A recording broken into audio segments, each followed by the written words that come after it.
taa'e rakkinni kee maali? Rakkinni isa si buuse maali? Waliin deemu, waliin yaadu, waliif yaadu dhabamu.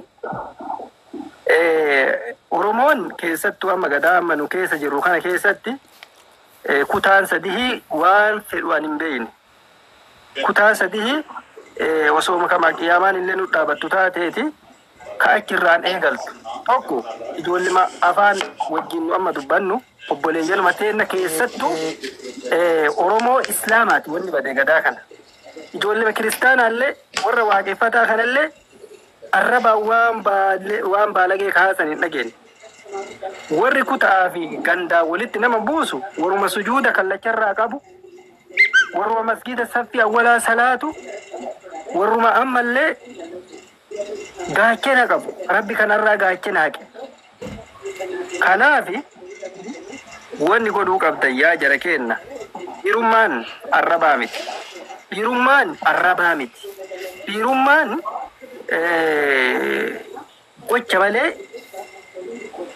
gocha malee arrabaa miti. Namni nama gaafa arrabse namni keenya kalee ka itti beeku gadhetti nama gadi bu'atti beeka malee nama jabummaa arrabaan takkaayyuu Oromoon takka arraba jabummaatti faarfattee hin beektu. Faarsuufillee hin teeytu. Amma gadaa kana hoyyeen tiktookii irraa namni tokko waa nama arrabsee jennaan jabaan isa. Dhiirti isa. Amma namni gariin dhiifamallee naa godhaa nama yoo lafti halkan dhiite dubartii matakka laga na buusi yoo jette dukkana biyya keenya akka danqaraasan ni beeytan. Torba midhataa yookiin laga buusee deebutu lama guutuu kana miila tokkoon dhaaba miidiyaa kanarratti.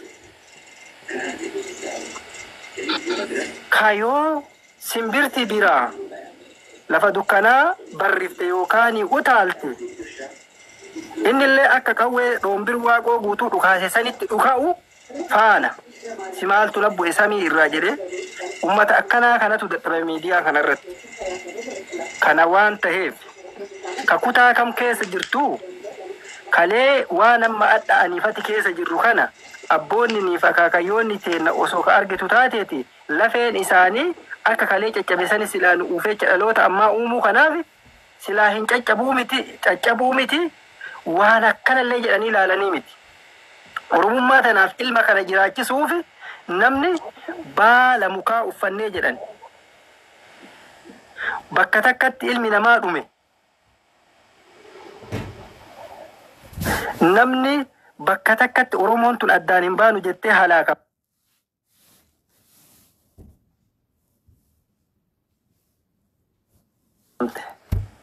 Hadha gaduma bahee namni akka ammaan isinii himuu kun ka akka kiyyaa yoo Oromoo tana harkuma takka ganaa takka keessa deebisee akkanatti hafarsu yoo aniif isinillee faana harfafamnu kanatu nama dhukkubsa waan ta'eef namicha arrabseeti balata wichi agari shaanaa nyaattuu jedhee dhiiroo waan jechaa jenne woo waan hafanii waan arrabaa daangaa arrabsinee jedhe waan jechaa jenne woo waan hafanii.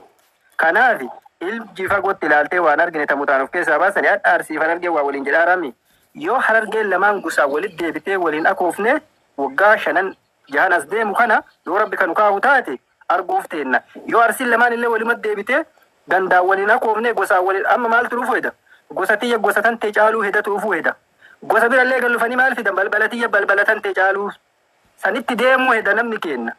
Asiin dura naftanyaa wal arrabsaa turre naftanyaa bira gallufanii maal godhan waan kana gandasanii dhaalanii fidan. Oromoo matana kutaa wal lolchiisaa turan. Kutaa bira amma wanni gadi lufu gosa bira gallumnaan balbala bira gallumnaa ilmuma abbaa tokko chaattu anangafa ammaan dhaadhaan wadha ufteettanii waan kana warri gama obboleeyyan teena ta'a afran qalloollee jirtan namni bilchinna qabdan wanni keessa jirru kun qaanii fafa waan kana akka warra badiin deemu raada maasaata jedhan raada gaanaata jedhan ta Oromoon jettuun sani ta olii gad deemtee waa gaantu raada maasaata waa baxabbatuuf deemtu ka dhiiraallee dhiirummaan qabu raada gaanaati raada maasaati horii tokko yoo maasni qabe tokkochuma santu foonaa sammara waliin gaa raada maasaa ganda saniillee baatee waa namaan jettu qaba dhaabadhu jedhaani maaliif gandi kan kee qaree arrabaan gootummaan qabu dhiirummaan lolee gootummaa kalee argate malee arrabaanii miti waceetii miti ka ganda maraatu jechuudha.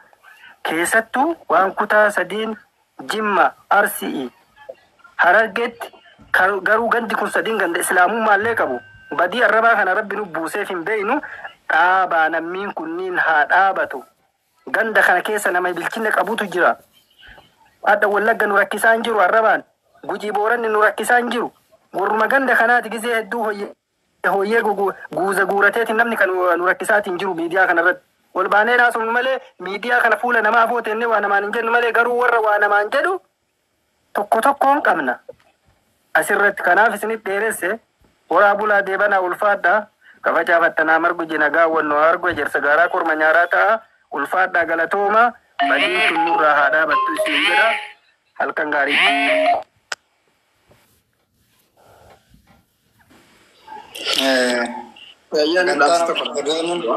Me Hamza dubbat. Ani amma ijoolluma gartee teenya taa'aa argeetii fi akkasuma gartee Oromoon hundaa fi naamsa qabu ijoollee teenya taasilee jechuudha. Gabaabumatti gizeenii fi mana amma bakka jirtu turu kan amma dhalataa Arsiiti. Mana kanaa maaltu haasamu jira as jalana jirtanii xiinxalaa. Gizeenii fi mana biraa deemtanii kaganda erga deemtanii maaltu haasawaa xiinxalaa. Fakkeenya maaliin kana isiniin jee asitti wanni haasa'u jiru ammaan tana jecha gartee akkaataa nageenyi itti dhufutti irratti namoonni hundinuu haasa'u jira jechuudha. Dr. Mariyamaan Kafiila Arafaati. Fedhii isiitu wanta ayyamtee fi akka isiin deemtee dalagattu ayyamtee fi jirti. Amma asirraa eega deemtee mucayyoon isii biraa dalagaa haa dalagattu. Sababa gartee anamma harka isiitii baheetiin jira waan fedheen haasawaa isiin arrabsa jettee gabbaatee miidiyaa irratti yoo haasawte namni dura viidiyoo irratti waraabu anaa jechuudha. Isin irratti qabadhaa dhugaan isinii maanna beekanii nama dhugaarraa hin deebiin. Rabbi malee ilmi namaa addunyaan guutuu waan akkasii godhuu dandeessu. Yoo dhugaa haasawte yoo cubbuu haasawte immoo nama qabee gaggara si galchaa jechuudha. Kanaafuu yoo isin dhuftee miidhamtus miidhamuu baattus liqimsiteetuma waan dabaree dalagaa isii itti fufattee fuula duratti akkaataa itti jiramtee maatii isii gargaartu qofa irratti fokus godhuu qabdi. San yaala yoo gabbaatee Dr. Mariyamaan arrabsa jette namni dura viidiyoo irra waraabu ana jeetiin jira. Zakiin akka gargaareef akka isiin dalagatee jijjiiramtuuf malee akka isiin nama arrabsitee kutaan nama walitti ganneetee gosaan nama walitti ganneetee namni wal fixuufii miti.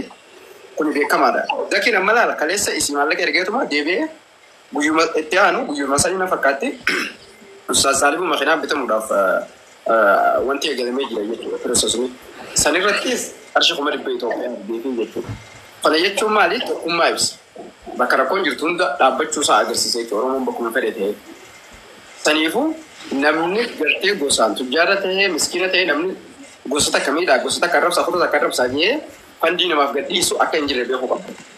Yoo zakiin fandii tanaaf godhe jettan dogoggortanii jirta. Wanni inni maallaqa baaseef ijoollee Arsii miidhuu fi akkasuma immoo kutaa Harargee tana yaadachiisee akka ijoolleen kutaa Harargee Arsii arrabsitu kana godhe yoo jettan isin hundumaatu hiyyaaddan jechuudha. Uummata sammuu zeeroo jechuu ni dandeenya jechuudha. Waan inni godheef isin himeetiin jedha. Dhugaadha namni wal diduun Mariyamaa Bilaaliin galche. Bilaaliin. Amma madaamiin ijoolleen teenya dubartoota hedduu biyya Arabaa keessa jiru. Ta madaamiin waliin galtu jiru. Ta madaamiin waliin galtu.